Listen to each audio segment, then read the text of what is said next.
Last week we began a series of messages on the title of our Lord given at his conception and the announcements of the angels, and then looking to his birth, that Jesus would be God with us, Emmanuel, God with us. We noted last week that there are at least 4 senses that we could understand Emmanuel, God with us in. First, we looked at last week God being among us, that God being nearby, God being in fellowship with us, that at Christmas God was present in human activity, that presence that was lost from the Garden of Eden in the sin where man was thrust from the presence of God, and looking forward to the day in heaven where that presence will be restored. That presence was granted by God being with us in Jesus. The second sense that we'll look at this morning is God being one of us, God with us, God partaking of human nature, God being human and being like us. Next week we'll look at the idea of God being with us, meaning God being on our side, God being for us, God taking up our battles and fighting for our cause. And then finally, 2 weeks from now, Lord willing, we'll be looking at Emmanuel, God in us, not only God among us, but God dwelling in us because of Jesus, because of that Christmas.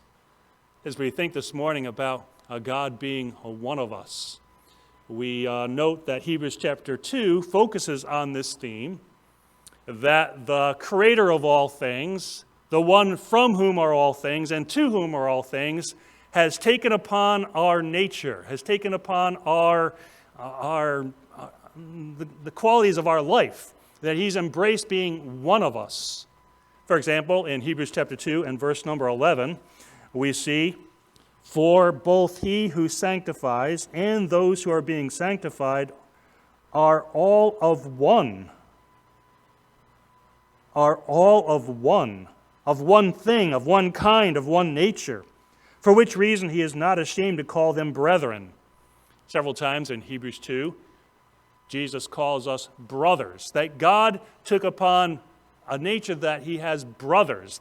God is only one. There's only one God, and there's no one like him. But now we hear that there's God who has brothers, and we are his brothers. Then in verse number 14, we see the same theme highlighted again. Verse 14, "Inasmuch then as the children have partaken of flesh and blood," of physicality, and with physicality, dependence, and with dependence, the possibility of decay and even destruction, that inasmuch then of children, we have partaken of flesh and blood, he himself likewise shared in the same, that he took upon our mortal nature, the vicissitudes of human experience that lead to all kinds of uncertainties and even death. And then in verse 17, we see, "Therefore, in all things he had to be made like his brethren." God, one of us. God, like us. The problem of knowledge is an interesting problem. We are going through a year where we are continually reminded of the shortcomings of our knowledge. Even our experts don't know everything, and quite honestly, they don't know enough. One of the great debates of governmental theory is whether it's better to have a centralized government that is really smart, that you have all the really smart people in one place making the decisions, or whether you trust individual people to make their own judgments. And so you kind of go back and forth on more centralized authority and planning and more decentralized authority and planning. For the most part, I think the verdict has been pretty much one-sided, that free societies have prospered a lot more than centralized planning, that no matter how smart the people in the centralized government are, they aren't as smart as individuals who know particular things, because the idea of the difference between being really smart generally or being smart particularly about what a particular person needs.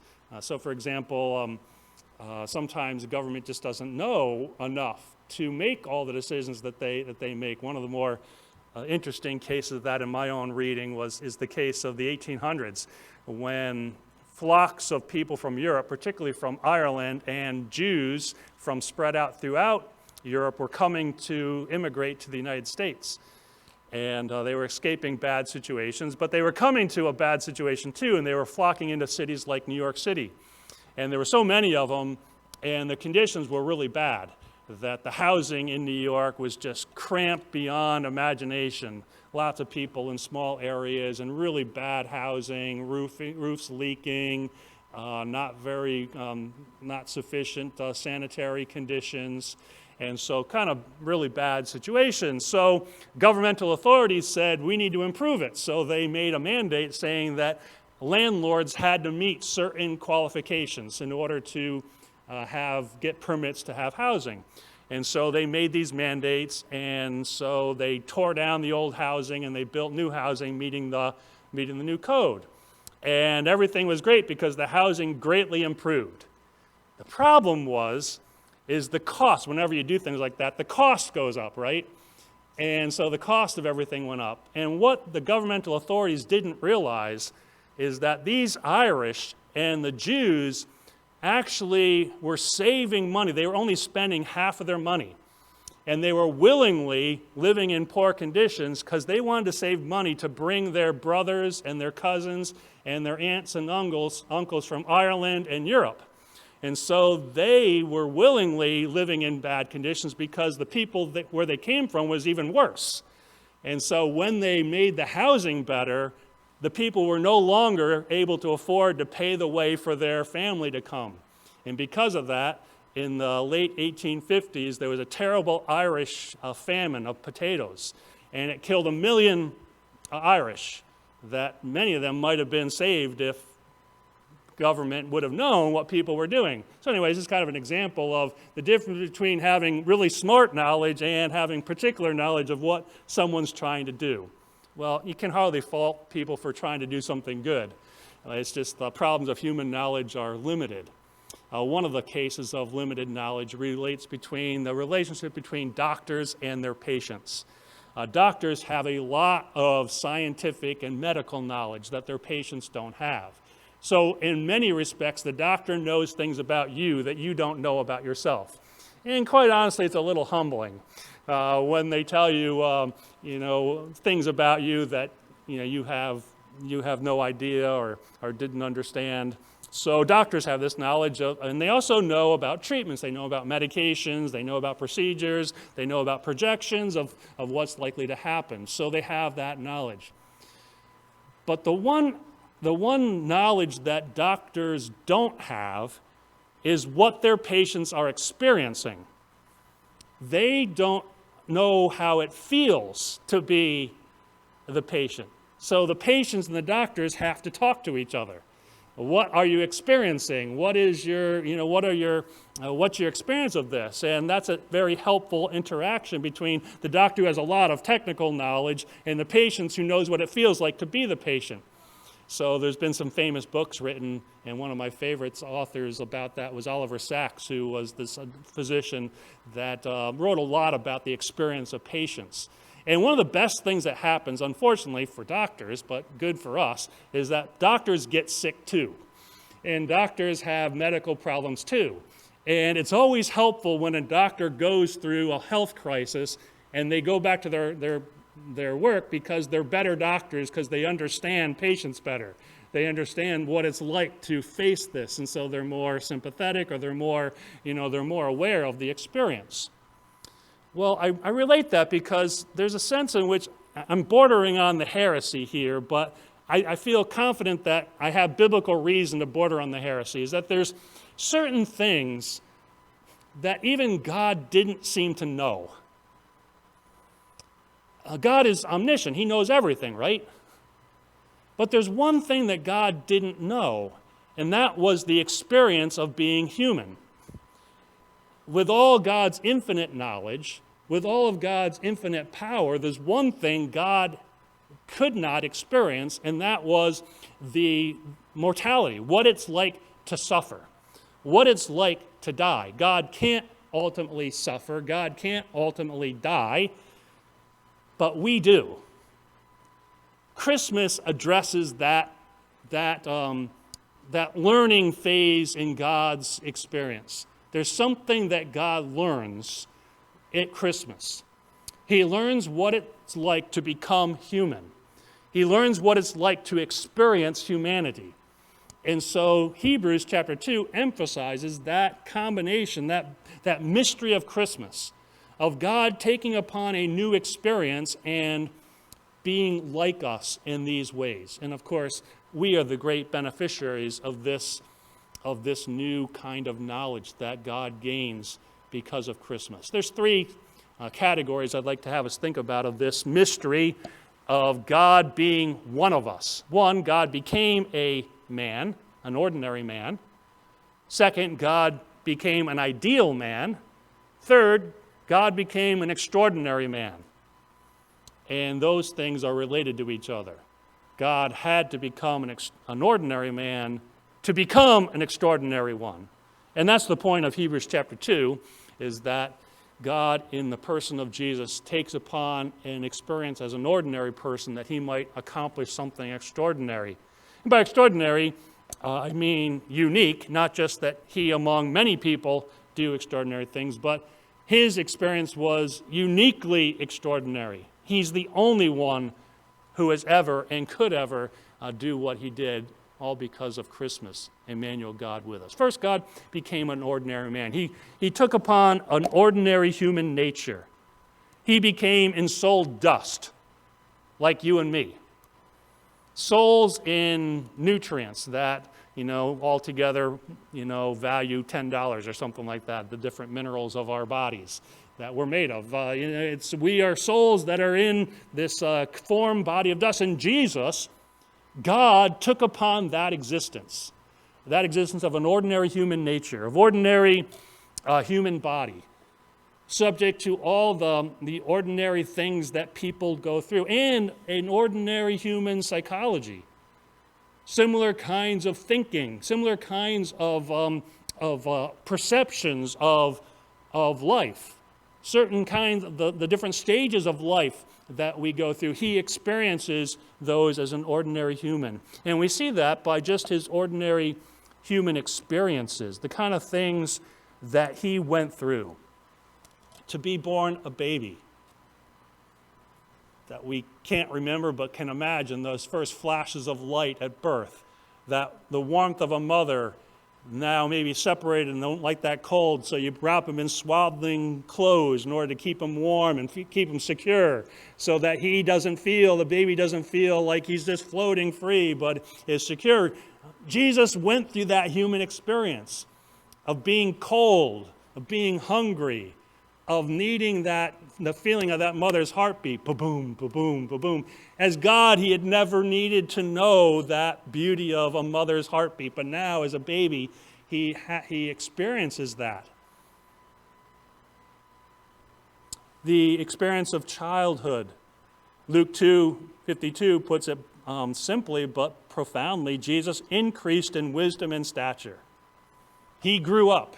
He had a normal, ordinary childhood. Those moments of first learning to walk, the toddling and the stumbling and falling over and getting up, I can do it, Mommy, and that walking and his parents praising him, and interaction with all the different difficulties and joys of life. Tasting things for the first time, your first pickle, and, oh, wow, I've never tasted that before. Jesus learning the human experience of these things. He's got a human nature. Almost certainly getting sick, right? I mean, we are facing getting sick these days, and, all kids get sick. They get colds. In fact, we're hearing one of the quirky things about the coronavirus is that young families are struggling with it less. Not that they never get sick, but they're getting less severe forms of it. And one theory is that they got colds all the time anyway, so their cold immune system is kind of raised because they're always sick. And it's just one more thing that they go through. So anyway, he probably got colds. He probably got the flu. There's probably a stomach virus that passed through his family. It happens to everybody else. It would happen to them too.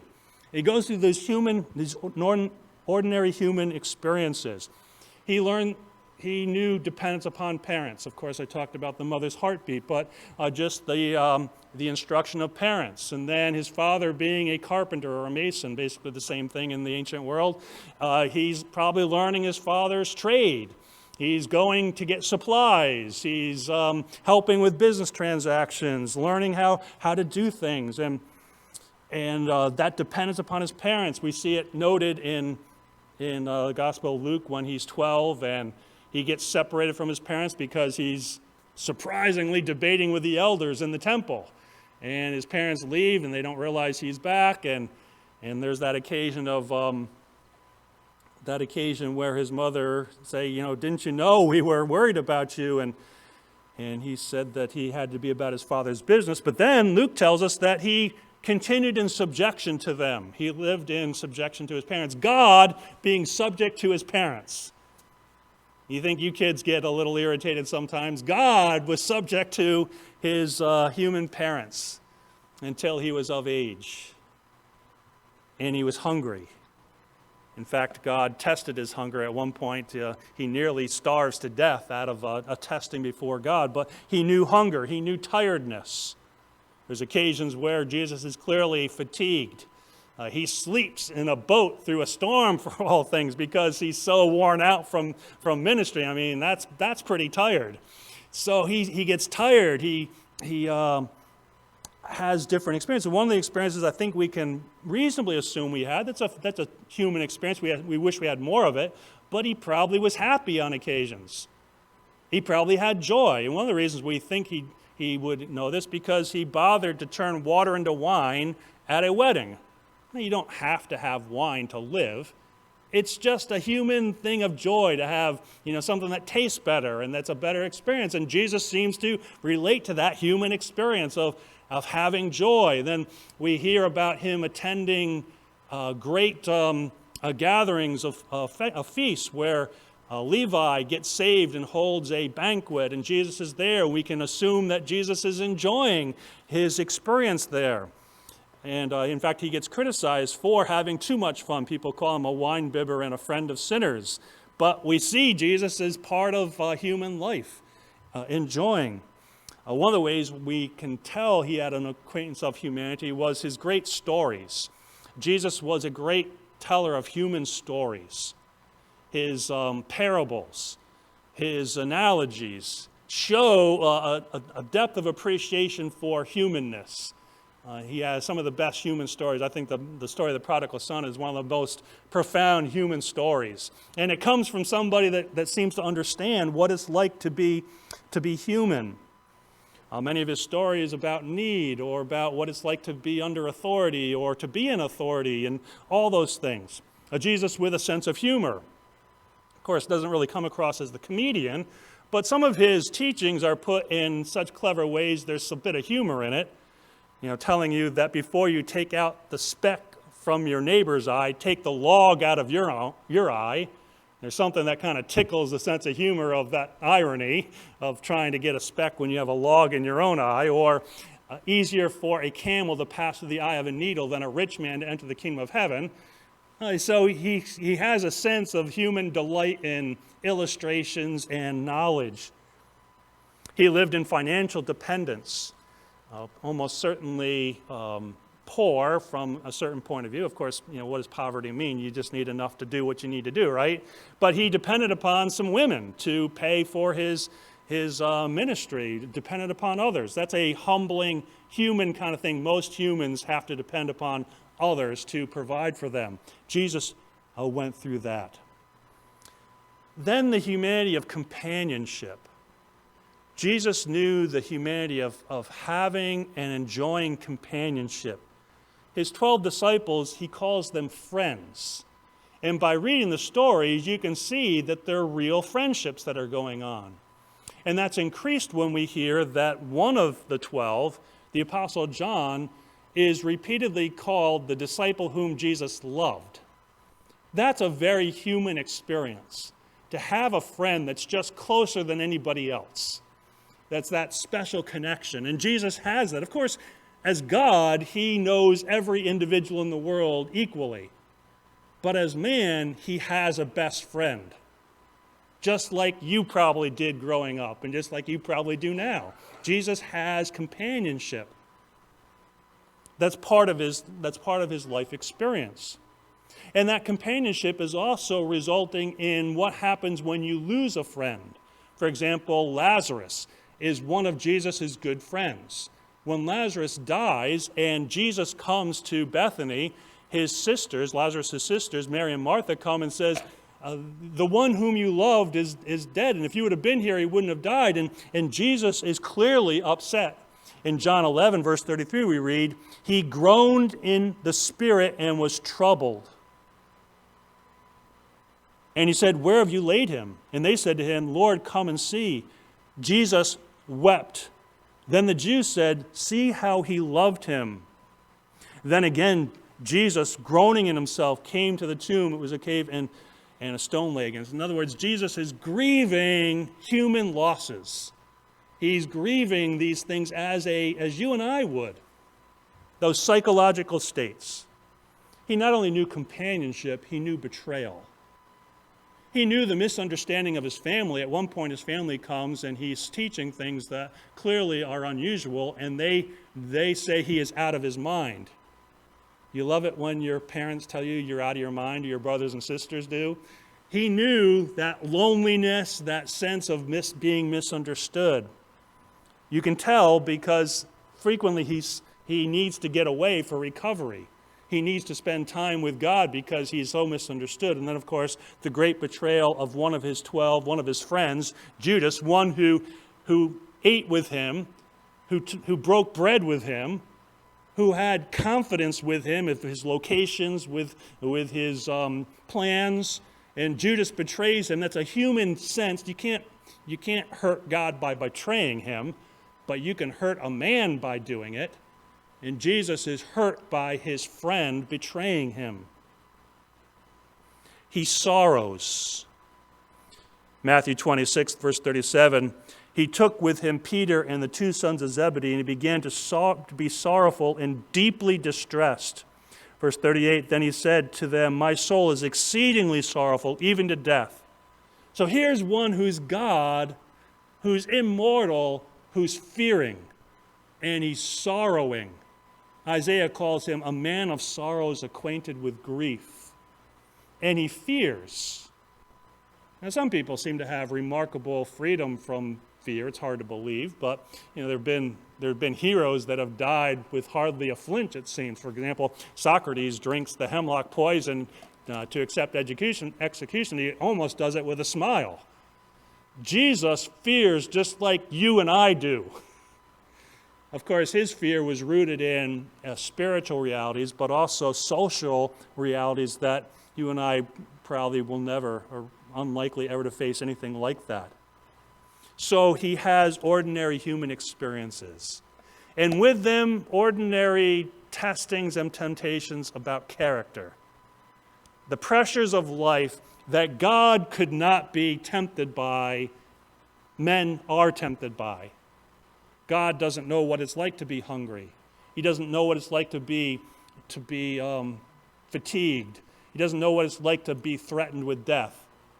When God became man, he learned those kinds of testings of what it's like to face our dependence upon others or the betrayal of others, and then where do you turn?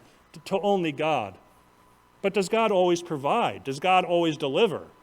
We know from experience that God sometimes allows us to go through experiences, and that causes us to say, I don't know if I want to. So Jesus is in that place. What do I do if God turns me over to my enemies? What do I do? Is this a God I should follow? He has testings that are testing his character. So he's ordinary, like us, and we can understand because it's what we go through. And God learns in Jesus what it's like to be tested. In this, Jesus proves himself as God with us to be an ideal man. To be an ideal man. That is, to be what we ought to be. To pass the tests. To rise above temptations. to be what God had created man to be. That is, to be to live out in obedience to the nature that God had planned for man to be.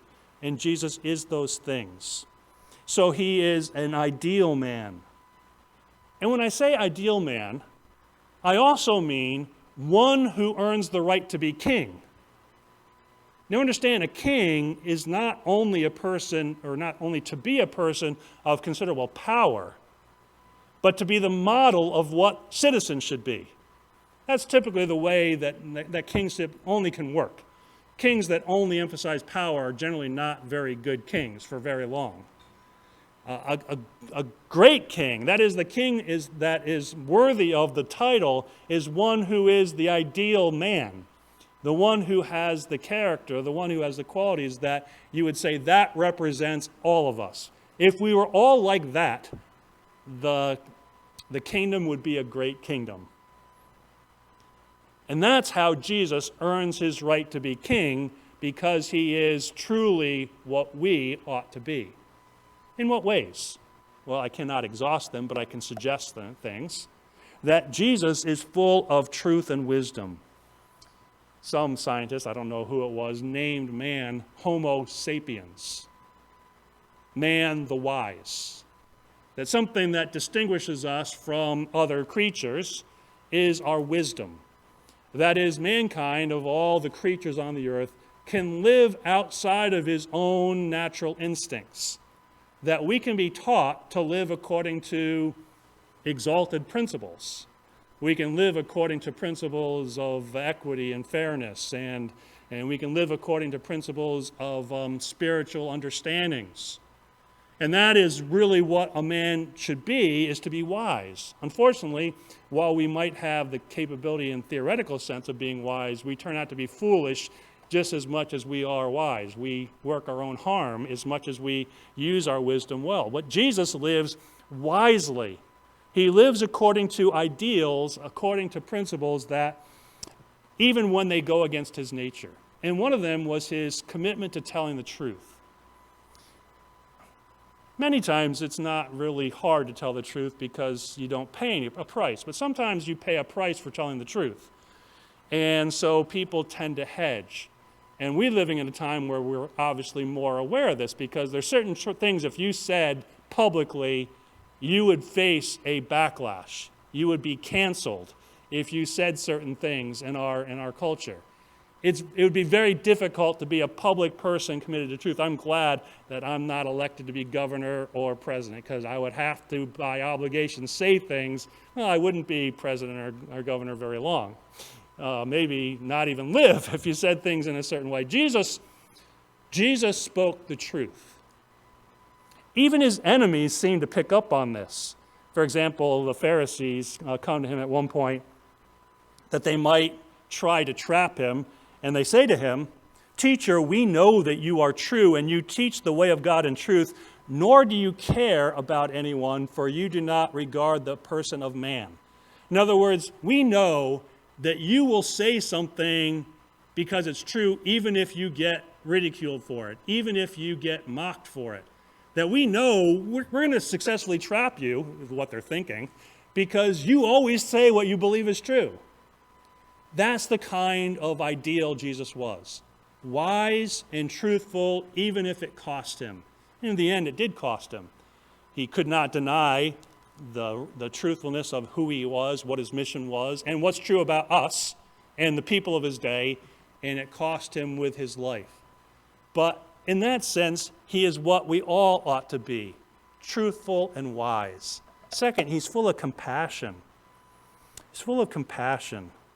We are naturally self-interested, of course, and that's not in itself necessarily wrong to be self-interested, to be responsible for ourselves, to care for ourselves. There's a virtue there, but frequently our self-care comes at the expense of others. We will care for ourselves more than what is equitable or righteous. Well, Jesus is not only equitable towards people, he's self-sacrificial towards other people. He actually is so compassionate that he gave unto other people not without getting something, but actually being ridiculed for it.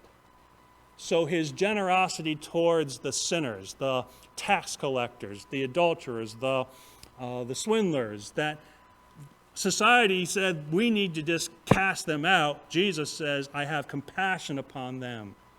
The poor, who couldn't help him, he didn't have money himself, but he ministers to the poor even out of his own need, sometimes beyond his own strength or the strength of his disciples. He shows compassion. He's called, in fact, he claims for himself, and we see it to be true, that he is meek and lowly of heart, and you will find rest for your souls. He's a man of great compassion. Of course, compassion can be related to how strong one is, that if you're a strong character and not selfish, you have the more ability to be compassionate. He also has a servant mentality. He acts the role of a servant.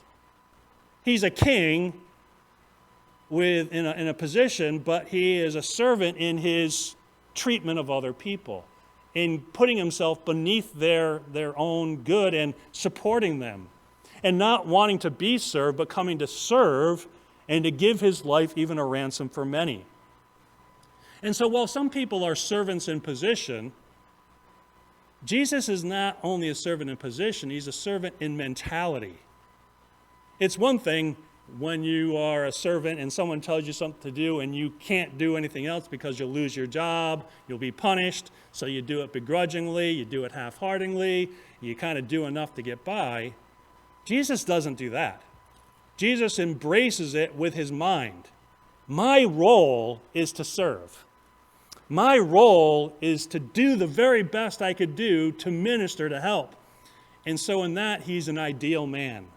He's the ideal king of the one who serves not just because he might lose political favor or lose a job, but because he has the mind of a servant. And he's obedient in testing.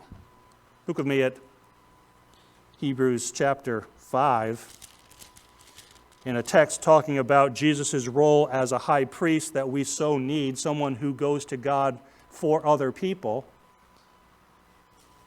and has compassion in that. Verse 2, he can have compassion on those who are ignorant and going astray, since he himself is also subject to weakness. So the priest is helpful as a man because he knows his worship can be more generally presented to God because it comes from human experience. Jesus is the best of these, verse 7, who in the days of his flesh, when he had offered up prayers and supplications with vehement cries and tears to him who was able to save him from death, and was heard because of his godly fear, though he was a son, yet he learned obedience by the things which he suffered. That is, he was obedient in testing. God can't be tested like that. Man can be. Jesus was tested in his obedience. So he is ideal in a man because he's genuinely tested but obedient, where we fail that not thinking that all the trees of the garden were good for food, but there was one tree don't eat. And just like kids, all you have to do is tell them the one thing you can't do, and that's the thing they want to do. And that's now human nature. And Jesus not only does not eat of the forbidden tree, he takes of 40 days of hunger and does not eat even at the point of total exhaustion, because God says, do not do it until I give you permission. He's obedient in testing. And then, of course, in those agonizing moments at Gethsemane, when the horrors of the experience of social ostracization and God's wrath falling upon him, and the brutality of the cross, and the public humiliation, the total abandonment of modesty and dignity, and Jesus fears it, but he says, not my will, but your will be done. He's obedient in testing. And in it, he's fully devoted to God. It's fun to be devoted to God when it means a nice retreat to a center, to a lake or a mountaintop, and you have your Bible and your journal, and everything's serene. Someone's watching the kids at home, someone's tending the office, and they're competent, and you're off on a retreat. I love being devoted to God like that. That's not the best test of our devotion to God. It's when the world is threatening you. It's when the world's mocking you. It's when you have the choice of pleasing the world, or not even pleasing the world, just pushing the world off your concern versus honoring God. That's when you know your devotion to God. And Jesus has the ultimate test of that. To either put the world off by denying God or embracing God and letting the world hurl its wrath at him. And Jesus shows himself fully devoted to God. Even vehement cries to God. It wasn't as though it was easy. He had the human psychology that was repulsed by it, but he had the obedience that God was worth more.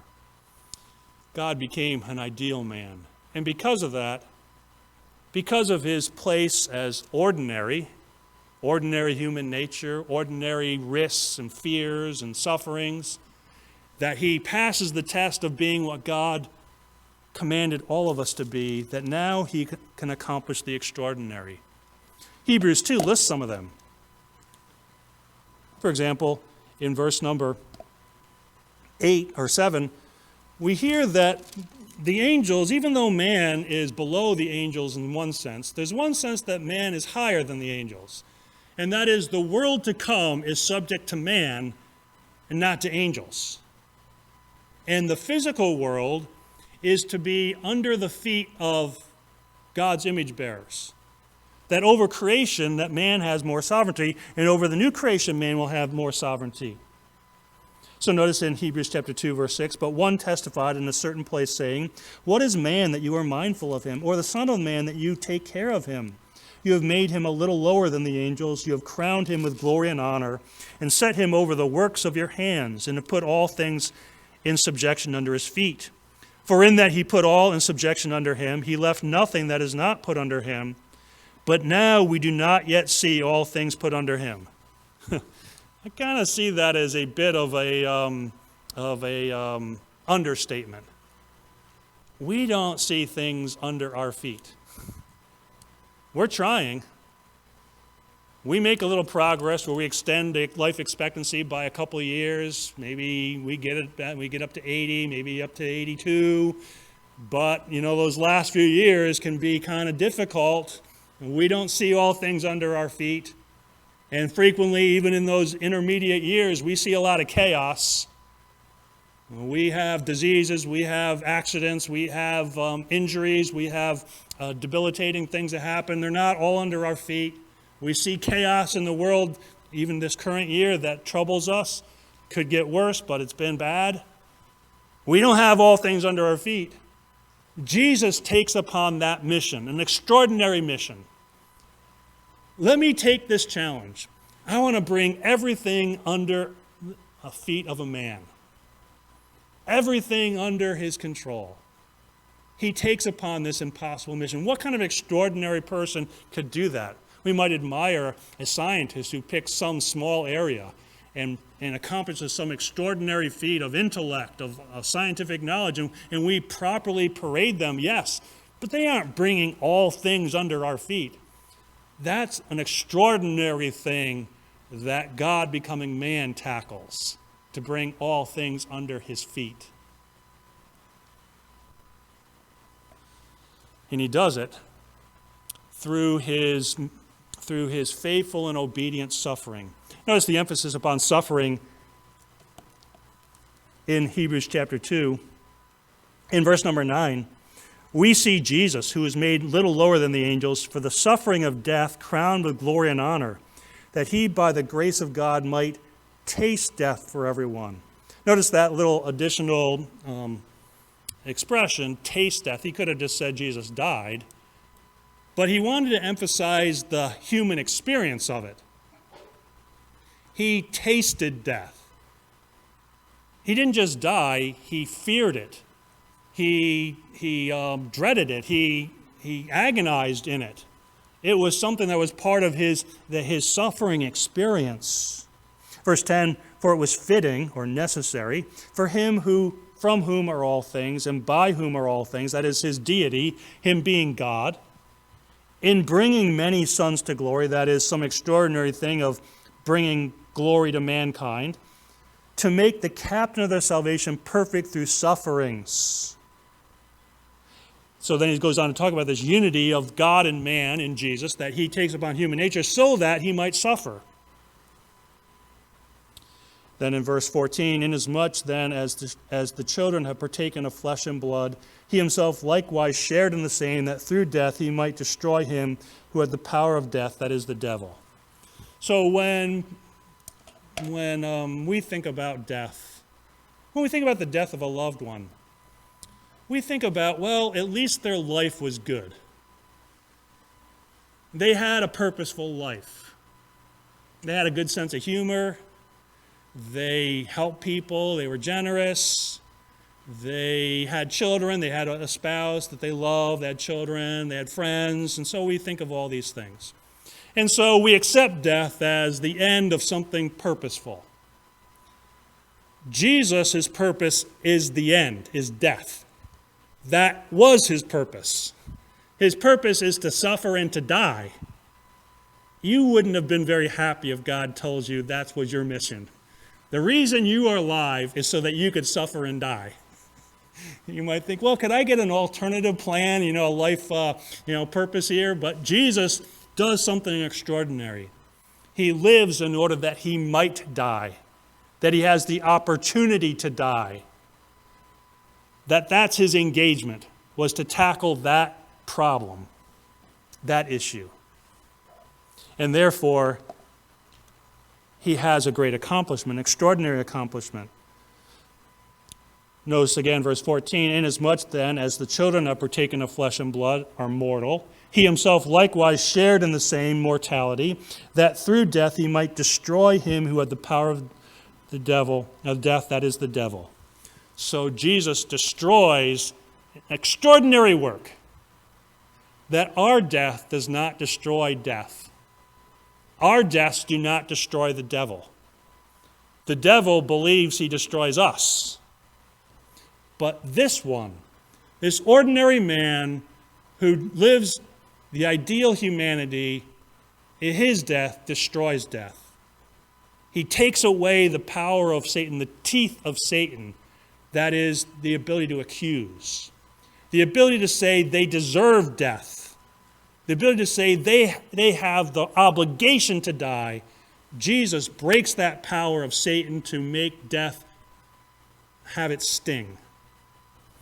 And so the resurrection of Jesus, the victory of his life, ideal life, reversing death, makes him the victory, the champion, the pathfinder of a new way, never able to be accomplished before.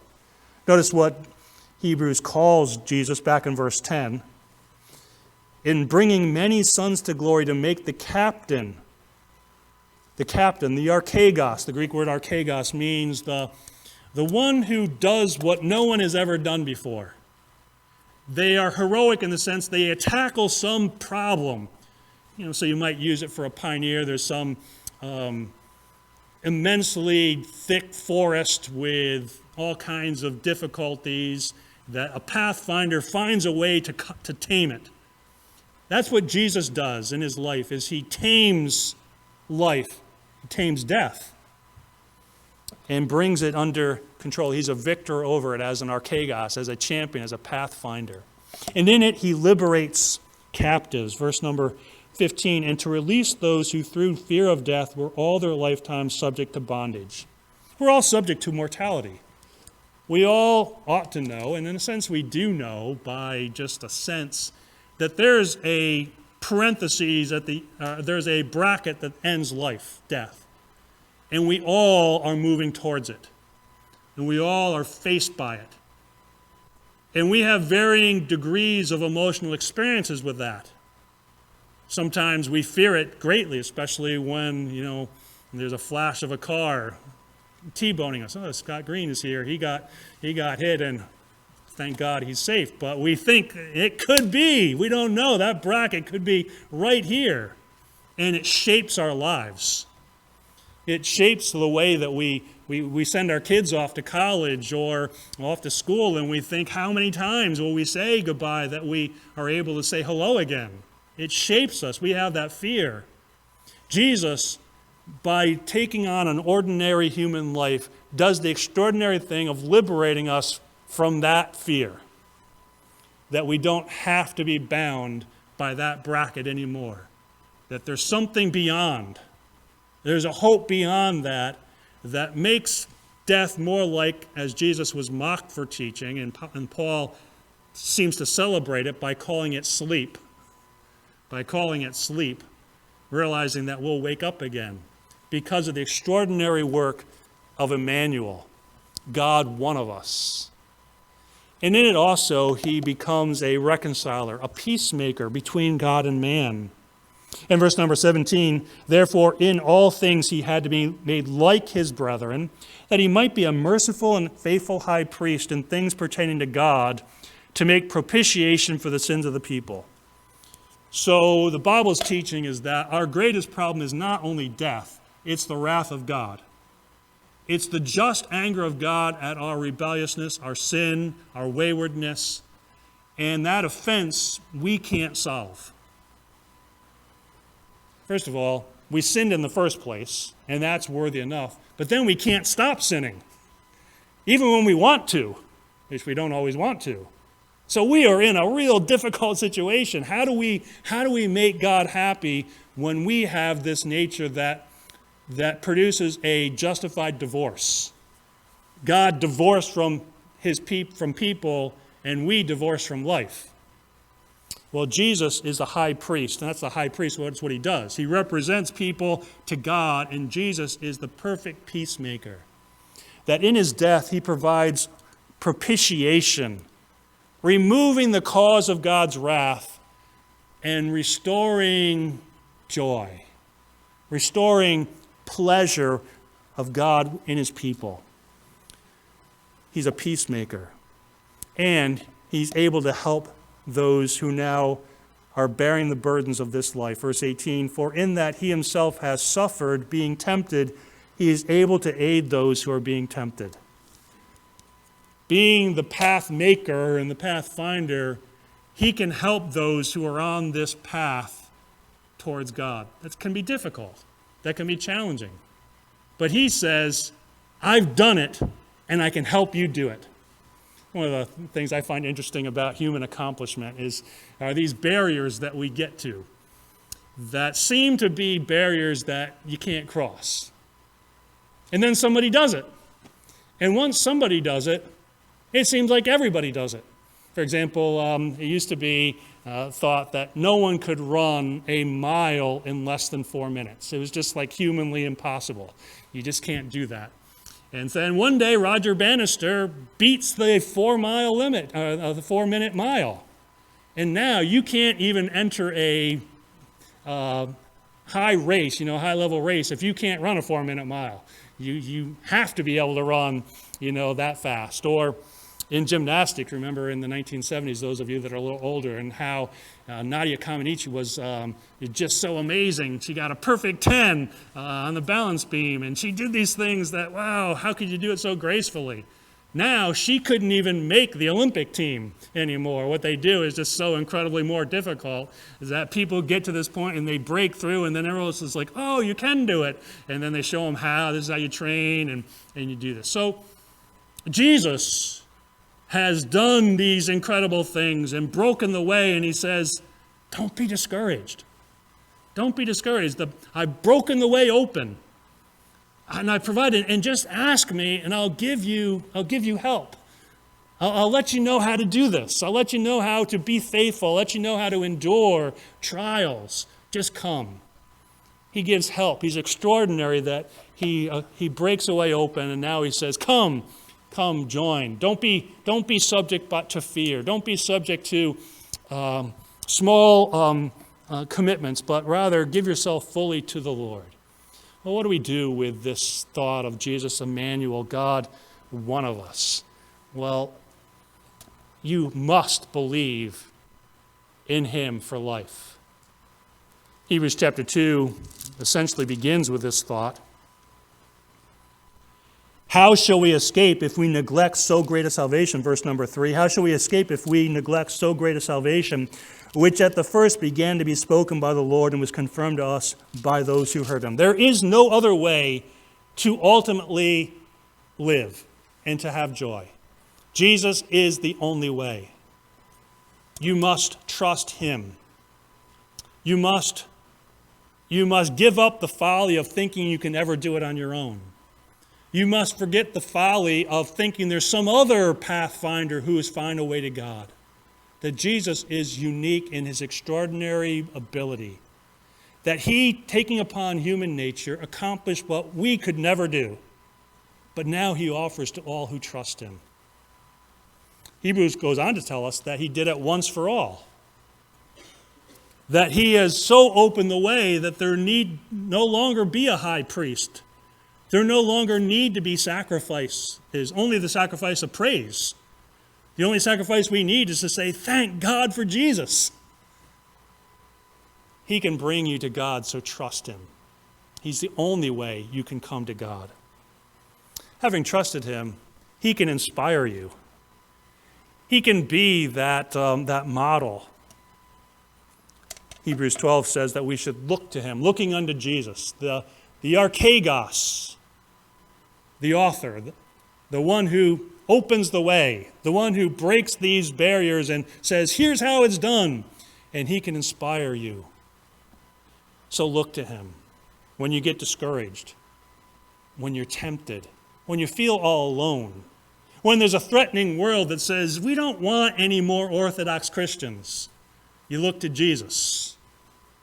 When you consider the challenges of life, look to Jesus. He can inspire and encourage. His example is one that we can model after. And the Bible's teaching is that really Jesus did it not because of his miracle working, but because he was faithful. And you can be faithful too. You don't need to be able to walk on water to obey God. Jesus can inspire you to do those things. And then when you're beyond your strength, which is just about every day, he can help you, so you should pray. Again, notice that text, Hebrews 2, verse 18. For in that he himself has suffered being tempted, he is able to aid those who are tempted. He knows that he now, the physician who has experienced the grief and the pain of the patient, now can speak with integrity and believability to the patient and can give them help in their time of need. Chapter 4 and verse number 16, let us therefore come boldly to the throne of grace that we may obtain mercy and find grace to help in the time of need. The meaning of God with us. That Jesus, a friend of sinners, friend of people like us. Like the Christmas hymn, O Holy Night, in all our trials, born to be our friend. He can help you in your trial. Go to him. Master the art of prayer as you depend upon this pathfinder, this archegos, this hero, the ordinary man who has done something extraordinary for you and me. Let's follow after him. Let's pray. Our Father in heaven, we pray that we might have a better comprehension of and appreciation for Christmas of God with us, God taking upon human limitations, that he might learn obedience, that he might know the experience of deep dependence and even fear, and yet obey in such an extraordinary way that he meets the ideal of what you are looking for, and now redeems all those who trust him. May we not be found small or weak in faith or lacking faith, but may we endure in faith, and that we might look to Jesus, and that we might pray on Jesus, that we might be your people through all the different difficulties and temptations and trials of life. May we be filled with that hope and encouragement that a way has been opened for any who will come. May we be among those. And may we spread it to others. Spread the purpose, the meaning of Emmanuel to those that we know. Bless and make us a blessing to others. In Jesus' name, amen.